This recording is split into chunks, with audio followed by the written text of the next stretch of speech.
Week 3, Washington, Nebraska. And we're going to kick this one off in the first quarter. After Washington misses the 52-yard field goal, linebacker Princeton Firmino comes up huge, causing the fumble on the option, setting up the Huskies in great position to get a touchdown.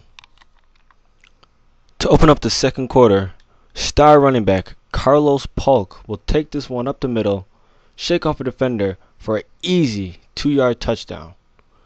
This will put Washington up 7-0. Later in the second, after 2 straight losses, Martinez drops back to pass, and he is hit hard by the Washington defense, setting up a punt. On Washington's next drive, 3 plays later after the sack, Jermaine Lewis on Washington's next drive, 3 plays just after the sack, Keith Price goes deep to his wide receiver, Jermaine Kearse, and that will set up a touchdown, giving Washington a 14-0 lead heading into halftime. Ending the half, Nebraska trying to find some kind of offense before heading into halftime. Martinez looks deep, has a man in one-on-one coverage, but it's picked off by Richardson. And this will be his first interception to end the half. It's a great play. Martinez again being pressured, forcing him to maybe throw that ball a little bit earlier than what he expected. And it just led to his first interception of the game. And we're going to pick this one back up at the end of the third quarter. Keith Price shakes off the defender, keeps his eyes downfield, finds his receiver. And that was a great first down, which was a crucial first down that they needed to keep this drive alive. And here's Polk after that great pass play by Price. Nice spin move here. And they are now in the red zone, where Washington has been great, scoring on a lot of their chances. And who better than to cap off your drive with your workhorse, Carlos Polk. Again, another rushing touchdown. This will be his second for the day, giving Washington a 21-0 lead. This is not what the experts expected. For any chances of a comeback, Taylor Martinez would have to make a huge play here. As you see, he finally gets the protection that he needs. But he's just a tad late on the throw, and it's intercepted by who other than senior cornerback Quentin Richardson to seal the deal. Washington would end up picking up another field goal later this drive. That will give them a 24-0 lead. And it makes them very confident going into their first week, next week, against California. That's going to be their first conference game. And we are going to catch up with Coach Brooks after the huge win at Memorial Stadium.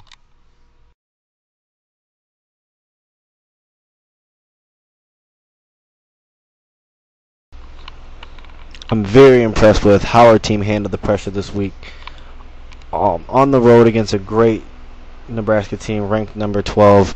Listening to all week how they're going to get dominated, blown out. Anything that you can really think of to have the tables against us.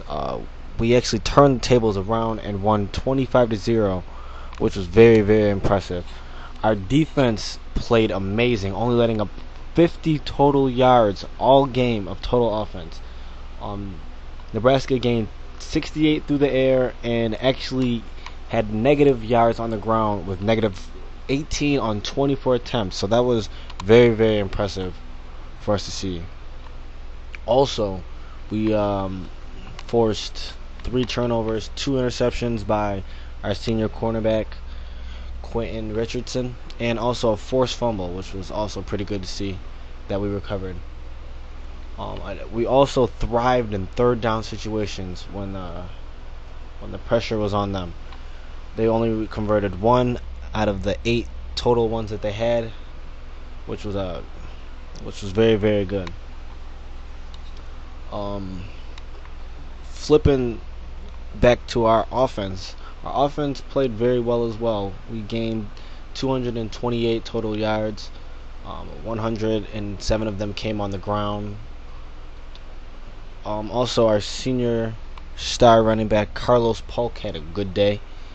He had 68 yards and 2 touchdowns, and a sophomore quarterback, he's starting to come in. He's starting to come in, start looking good. He had also a pretty good day. He had 18 passes, completed 12 of them, and gained 121 yards, and also recorded a touchdown. So that was very, very good to see. And probably the best stat, we had no turnovers in the game, which was also a very good thing to see. Moving on to this week, we have Cal, who's going to be a very tough opponent. They had a little slip up against Fresno State. They lost 15-14, but we're not overlooking that.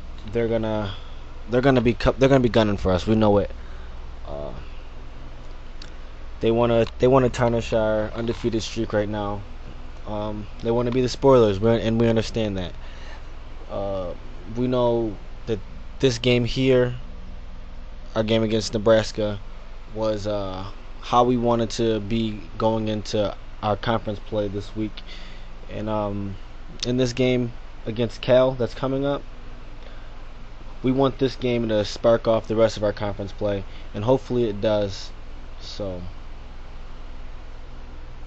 we're hoping for a big game against Cal this week, another big victory. We're going to be at home at Husky Field, so we're going to need a big win.